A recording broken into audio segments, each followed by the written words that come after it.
गिबियाव बड'लेण्ड रायजिं आरो बड'लेण्ड बुब्लिनिसिम आङो बालाजान थिनालि दालाइसा दुलाराय बर' फरायसा आफादनि जानानै गोजोन जिहेतु बेलासिनि गाहाम हामलायनायखौ बावहरग्रोबाय। जोङो जे दिनै जोंनि दालाइसा आफादनि सिङाव थानाय दा जोंनि दालाइसा आफादनि सिङाव 28था गामि दङ। दा बे गामिनि गेजेराव जोङो मेट्रिक आनजादाव सा 15 जे फरायसाफोरखौ जोङो सेथि मासि आवग्रिनो हानायखौ जोङो बरायनो मोन्दों आरो बेनिफ्राय ओइस बा हायार सेकेण्डारि आनजादाव जोङो सा 19 बे फरायसाफोरखौ जोङो बरायनो मोन्दों। गासै 32 सा फरायसाफोरखौ जोङो दिनै बरायनाय एबा मान बावनाय हाबाफारियाव हांख्रायनानै लाबोनो हानाय जादों आरो बिथांमोनखौ बरायनो मोननाय जादों। बालाजान थिनालि दालाइसा आफादनि सिङाव जे एसेबां बेबायदि फरायसाफोर दङ जों माब्लाबा हमस्लाबनो हाया, एखमबा मिथिस्लाबा।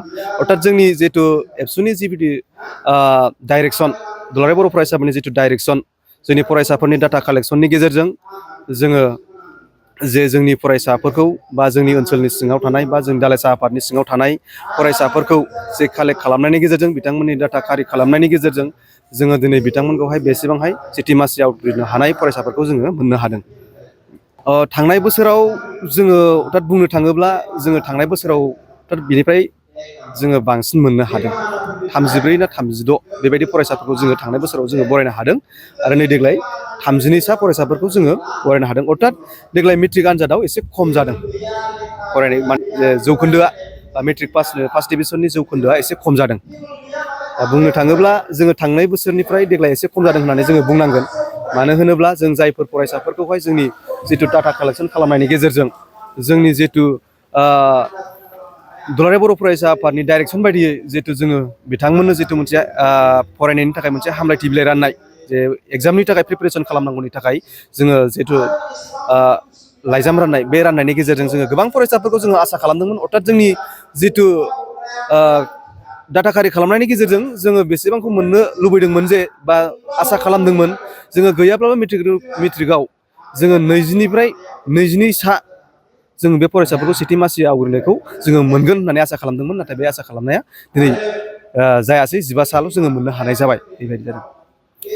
हायार सेकेण्डारियाव जोङो बुंनो थाङोब्ला जोङो हायार सेकेण्डारियावहाय 88.67 बेबायदि मोनसे सासे फरायसा दङ जोंहा।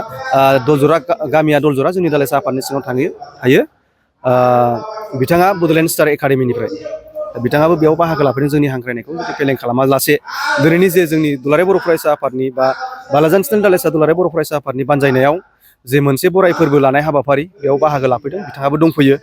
आरो मेट्रिक होननानै बुङोब्ला जोङो जोंनि बालाजान थिनालि ओनसोलनिनो सासे डक्टर देरहासात नार्जारी सारनिनो फिसाज्ला दावगासार नार्जारी, बिथाङा बड'फा मेम'रियेलनिफ्राय बिथाङा 88.68 जौखोन्दो लानानै बिथाङा सेथि मासिखौ आवग्रिनो हादों। बिथाङा दखरा जिल्ला आरो मिरुसिमबो बिथाङा जायगा मोनहैदों। बिथांखौ बरायजानायखौ जोङो नुनो मोनदों आरो बिथांनि जितु बरायजानाय, जों बेखौ गोसो गोरबोजों बरायदों। बिथाङा जे बेबायदि गावनि नांथाब नाजानायनि गेजेरजों आरो सोलोंथाइखौ आवगायाव लानानै जे गावनि जितु केरियार दानायनि लामा, हयथ' जों बेखौ दिहुननानै लादों होननानै जों आसा खालामो। बिथाङा इयुनाव सासे मोजां फरायसा जाहैगोन आरो सासे मोजां मानसि जाहैगोन, जों बेखौ आसा खालामदों।